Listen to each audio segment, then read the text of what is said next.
I'm doing, everyone. Hope you're having a good day. Lord willing, this will go up on Friday, but I'm recording on Wednesday because I'm very busy tomorrow and Friday and won't have a chance to record. So I am recording a couple days earlier. And I'm following up on our message from Wednesday. On Wednesday, we looked at the very unusual story about how God had raised up a leader for a country. His name was Saul. And Saul, um, at first, I think probably started off okay, but then Saul's heart turned against the Lord, and Saul started doing a lot of things wrong. And even though he had originally been chosen by God for the job, God came to the conclusion that it was time to replace Saul. And so God sent his servant Samuel, the leading prophet of the day, very, very influential man. He sent him to go to a certain man's house and to find the Lord's next choice for a king there. It was the house of Jesse. Jesse had 8 children. Now, everybody expected it to be the oldest brother, and so that's the first one the father brought out. And Samuel said, "Nope, the Lord's telling me that's not the guy." Okay, that would be normal. Let's try number two. Number two, nope. Number three, nope. Number four, nope. Number five, nope. Number six, nope. And number seven, nope. He's still not the one. And the father basically stops there. There is still David to go. David was a young teenage boy at this time. But for whatever reason, David's father did not consider him a worthy candidate to be the king of Israel. And he had to be prodded by Samuel. Do you have any other sons? Because none of these are the one that the Lord has chosen. So Samuel finally brings out David, and the Spirit of God confirms to Samuel, yes, this is God's choice to be the next king. And he anoints David, and the Spirit of God comes upon David and gave him great power. But the interesting thing is, even though God had arranged all of that, Saul was still to be king for a period of time. Maybe David was God's chosen one, but not quite ready for the job. For whatever reason, there's a delay in time. Maybe the people simply weren't ready to have a teenager be the head of the country, and that's understandable. You normally would expect it to be somebody much more mature. And so maybe the people weren't ready. I don't know the reason, but there's a period of time where there's a gap between when God had rejected Saul and had anointed David, but David did not yet take over. And there's a lot of stories in First Samuel about that period of time. We actually want to look at the very next story. This is the story, the famous story called David and Goliath, a story with a lot of very profound truth that you and I need to take to heart in whatever the battle is that we face in our own lives, whatever the challenge is that we face in our own lives. You see, at this time in Israel's history, um, they were doing battle with a neighboring country called the Philistines, a neighboring people called the Philistines. Pretty common back in the day in that region for all these little regional powers to do battle with each other. So there were frequent battles between Israel and the nation of Philistia. I believe that's how it's said. They had one soldier who it's almost unbelievable how big he was. I mean, you take our biggest NBA players, and he dwarfed over them. He was a huge, huge man, Goliath. And he was just a pig of a man, to be honest with you. And every day, when these two armies were set against each other, Goliath would come marching out. He was supposedly like 9 foot tall. Not supposedly, he was, as long as we understand the ancient Hebrew words correctly. And he would taunt the army of Israel. And of course, all these guys that are around 6 foot tall, some shorter than that, are looking at this 9 foot giant of a man. This is no guns back in these days. This is all close battle.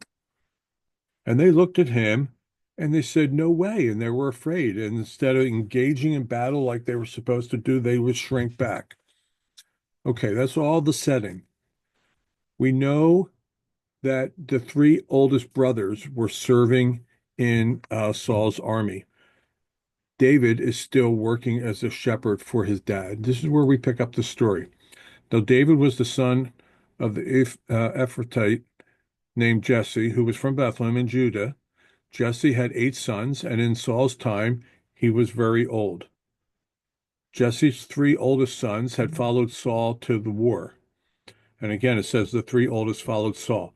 In other words, they were serving in the Lord's army. Typically, once you hit the age of 20, you would begin to serve in the army. But David went back and forth from Saul to tend his father's sheep at Bethlehem. And from time to time, Jesse would send David to the front lines to where the brothers were to find out how things were going, to send them food and other things along the way. So, how old is David? Well, we know he's under 20 years old.